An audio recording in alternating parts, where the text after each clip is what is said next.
Close your eyes for a moment and imagine that centuries ago, someone left messages for humanity, not carved in stone, but imprinted in consciousness. Messages about who we truly are, where we came from, and where we are going. Now imagine that much of this wisdom has been lost amid the noise of the modern world.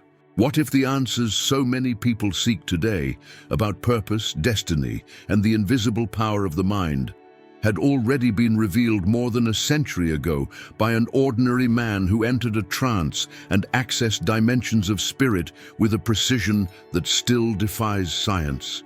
That man was Edgar Cayce, the sleeping prophet, and his readings spoke not only of the future but of the human soul and its cycles of learning. Edgar Cayce was not a mystic withdrawn from the world. He was a humble photographer, a family man, deeply religious, and at the same time, a medium capable of answering, while in trance, questions about health, reincarnation, dreams, and the destiny of humankind. His messages came from a place where time seemed to dissolve, and knowledge flowed as if the mind were connected to something vast and timeless.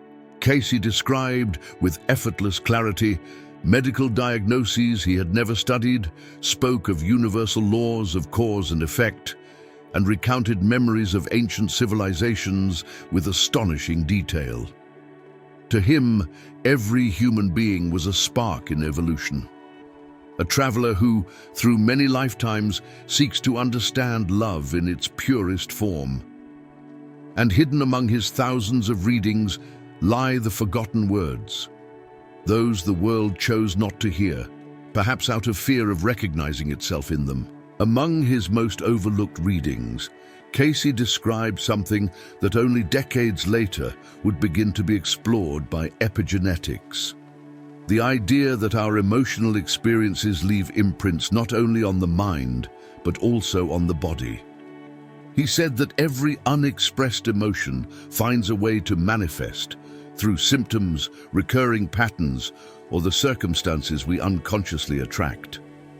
Today, neuroscience acknowledges that the body is a living archive of memory. What Cayce called inner energy, we might now understand as the biological language of emotion, electrical impulses, chemical reactions, and nervous system responses that shape our well-being. His lost readings revealed that healing the body without healing the heart is like trying to extinguish a flame while keeping the fire burning within. Another often forgotten aspect of Cayce's teachings is how he perceived the continuity of the soul. To him, life was like a great novel written in chapters, each incarnation a new scene where unfinished lessons returned in the form of people, challenges, and unexpected encounters. Not as punishment, but as opportunity, a perfect system of learning governed by laws that balance justice and compassion. Curiously, Cayce also said that these memories do not remain trapped in the past. They shape our tendencies, fears, and gifts, influences we carry without knowing why. Modern psychology calls this implicit memory, acknowledging that deep emotional experiences can pass through generations. Cayce simply translated the same phenomenon into the language of the soul, and the world still hesitates to accept how much the unseen participates in shaping who we are. Among his most fascinating revelations, Cayce described the mind as a creative instrument. He claimed that each thought generates a subtle form of energy that interacts with the body and the environment. Decades later, neuroscience and modern physics would demonstrate something similar, that focused attention shapes neural circuits and influences outcomes in the physical world. For Cayce, thought and faith were complementary forces.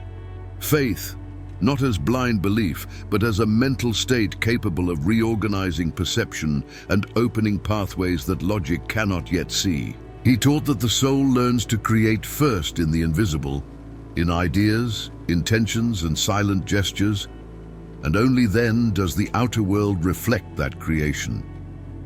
The lost readings about the mind are, perhaps, the most powerful reminder that spirit and biology have never walked separate paths.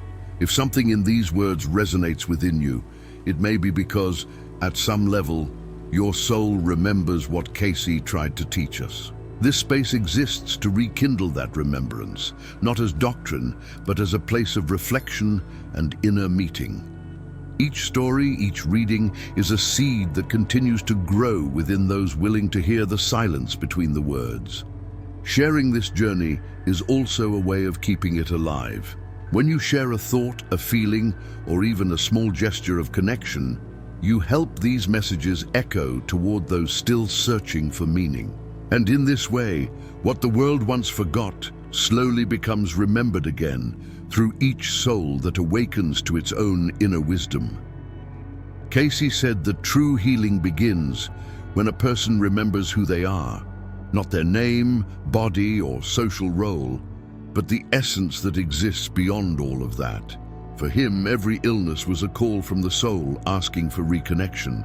In many readings, he affirmed that the body became ill when purpose was forgotten, and that health returned as the individual realigned with what gave meaning to their existence. Today, many studies in psychology and neuroscience show something similar. Repressed emotions and loss of purpose can alter hormonal, immune, and even genetic patterns. What Cayce called spiritual healing can be understood in light of modern science as the restoration of balance between mind, body, and emotion. A reminder that remembering oneself is, in essence, an act of healing. Among his forgotten messages, Cayce spoke about the importance of silence, not just outer silence, but that inner state, where the noise of the ego dissolves and consciousness expands. He described silence as a space of communion with the universal mind, where one could access intuitions, answers, and inspirations that did not come from reasoning, but from a deeper layer of awareness. Contemporary neuroscience confirms that states of mental stillness change brain function, activating areas related to empathy, creativity, and spiritual perception. For Cayce, this silence was the place where the soul heard the voice of God within itself.